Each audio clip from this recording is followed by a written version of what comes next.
What's up, locker room? Now I'm back here in my office, still getting my real office redesigned. Let me show you guys something. Let me show you. I told you I needed this. Should I even show you this? Like, I kind of want to wait till it's done before I show you, because I'm kind of doing it so I can have, do this thing in the office. Maybe I give you a little peek at it. Yeah, this is like the rendering, right? Like, I'm gonna just give you a little peek, because should be done in a couple weeks, and then I'd be there working and some stuff. But let me just show you this. Look at this. Look at this. Look at that. Look at that. What I'm changing that to. You see that? Oh, can't show you. Can't show you. I've never done anything. I've been in this house, I don't know, 20 years. I told you my wife saw this property, and we were looking for property, and she walked on it and she said dogs flew over this property. So that was God telling her that we will build right here, and so we built here. And it's been like we've had it forever. But now things are changing, and I want to modernize it. And now, since I'm working in my office more, that's why I want to modernize it. So I'm just giving you a peek. I'll show you when it's done. I don't know how many of you remember what it looks like, but that, look at that peak is cool, lady. That's a modern home, modern office, modern home office. Just wanted to show you that, because I'm excited about that. Looking forward to that. And then we'll be over there.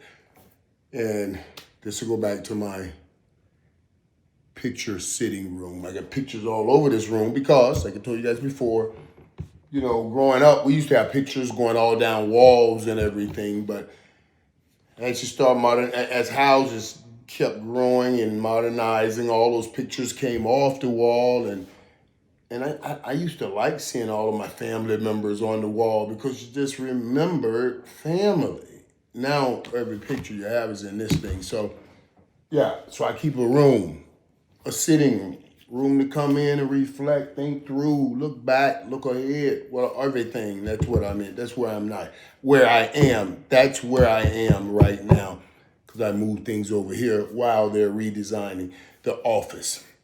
I don't know you guys want to know all of that. I just told it to you because it's the locker room. In the locker room, we talk ball, but we talk other things. We talk everything, and certainly these things are the most important things. You know what I'm saying? Family, loved ones are the most important things. But what we love is also as important, and what we love is football. And Monday night football, I like what I had last night. I was, traveling back. I was tired when I got back. So I was able to get back, get some dinner, sit down, watch an early game, a very good game. Bucs beating the Texans 20-19, and the theme that I caught in that game. And then the second game, after that game, the Chargers beating the Raiders 20-9. And the theme that I even grabbed from that game, I was able to get back here, man, get dinner in, get settled, take my TV out, get on the trampoline, get a workout in, then get in the steam room while I was watching football. Dude, that's what I call heaven. I call that heaven. I watched football until like 1 in the morning. Yeah, that was great. Coming off a weekend like that in Vegas, what do you want to do? You want to kick it around the house. And I kicked it, and I had a back-to-back Monday night football game. And I love them both. And I'm going to tell you what I pulled from them. Actually, the overall arching theme of both games came in one statement for me. This is that statement. When I look at Bucs and Baker, and when I look at the Chargers and Justin, the one statement is,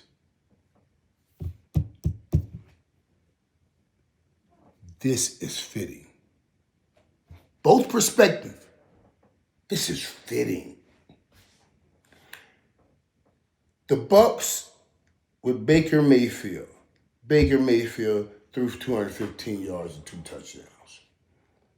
But he had a grit drive where he fought through and you could see the toughness in him.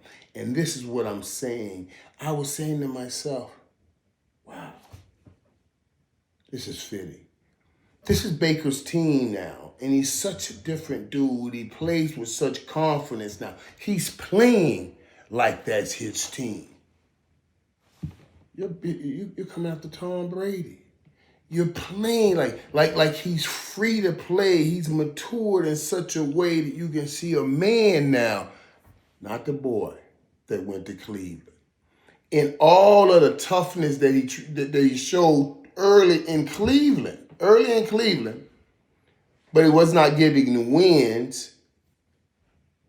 And he did get some wins, but you know, when you're trying to pull up a team like Cleveland and pull them out of the dump, and you're the first pick in the draft, all of the expectations and the timing of everything, I think drowned him out. Now you're seeing a more mature Baker, and he has that team, and as a team, it's a fight team, it's a grit team, it's him. It's my long lost cousins, Bucket Irvin. I mean, this dude runs hard.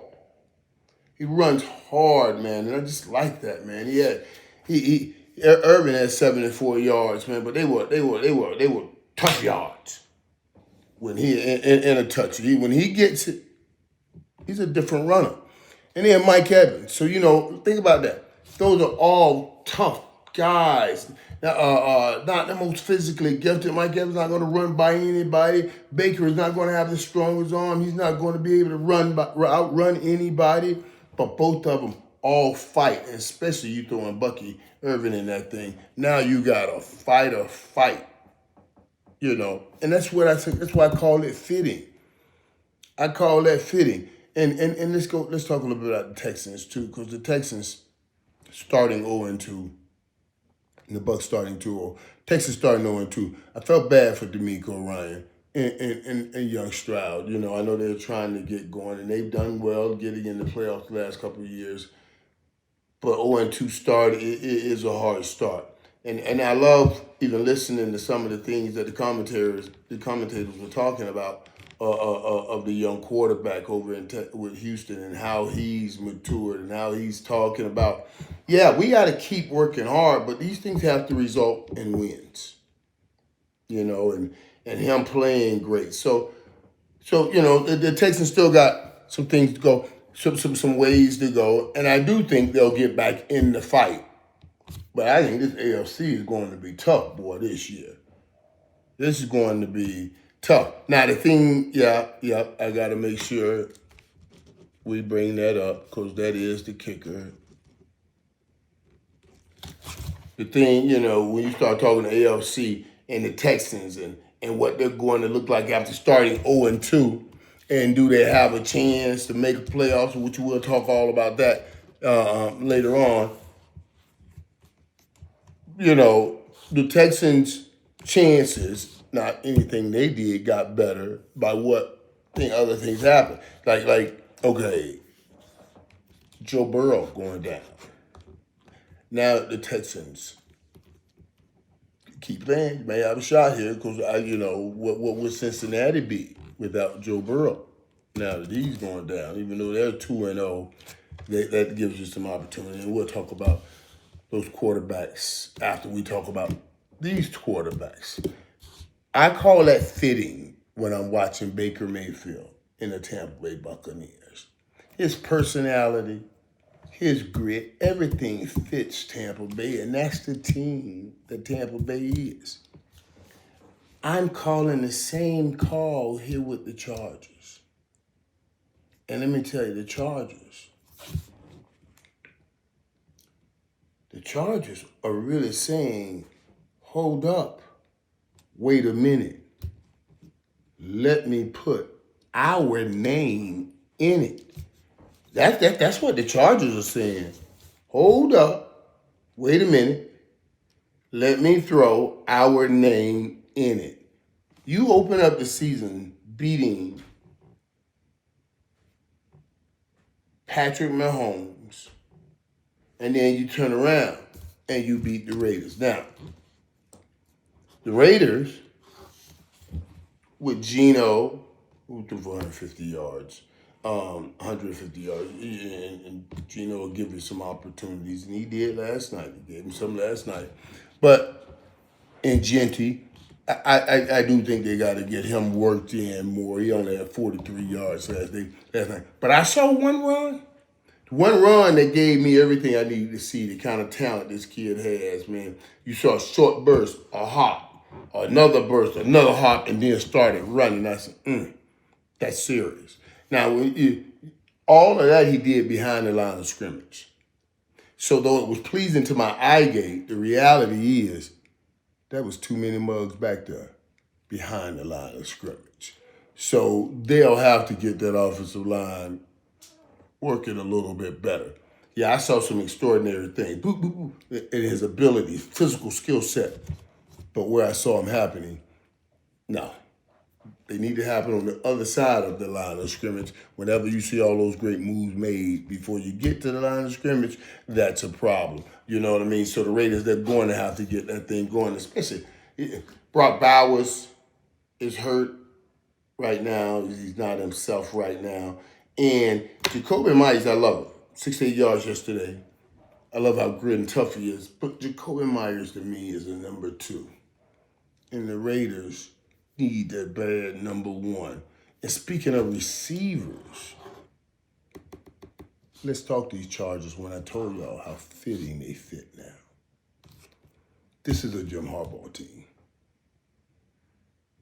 The Chargers are Jim Harbaugh's team. And let me tell you what that is. That's a tough team that's going to play hard, that believes in the system, believes in what they've been told, and will fight you to the end. That defense, Derwin James, they're balling. They're balling. The offense is taking off. Why is it taking off? Last year, I wasn't all over the Chargers. This year, oh yeah, I'm with them. Hold up. Wait a minute. You got to put their name in it. Because the Chargers, look, yeah, they look spectacular in this sense. Let me tell you. Well, and I'll give it to you the way I gave it. How fitting it is. Last year, I saw the Chargers, and Jim Harbaugh, great coach, had everything going. But everything went through Lad McConkey. And I was like, you're not going to go far with that being the primary number 1 big-time playmaker receiver for you. This year, they come back, and now, all of a sudden, Quentin Johnson is playing. That kid I saw play right here at TCU before he got drafted to the Chargers, and then I saw those first year, prior to this year with the Chargers. And I was like,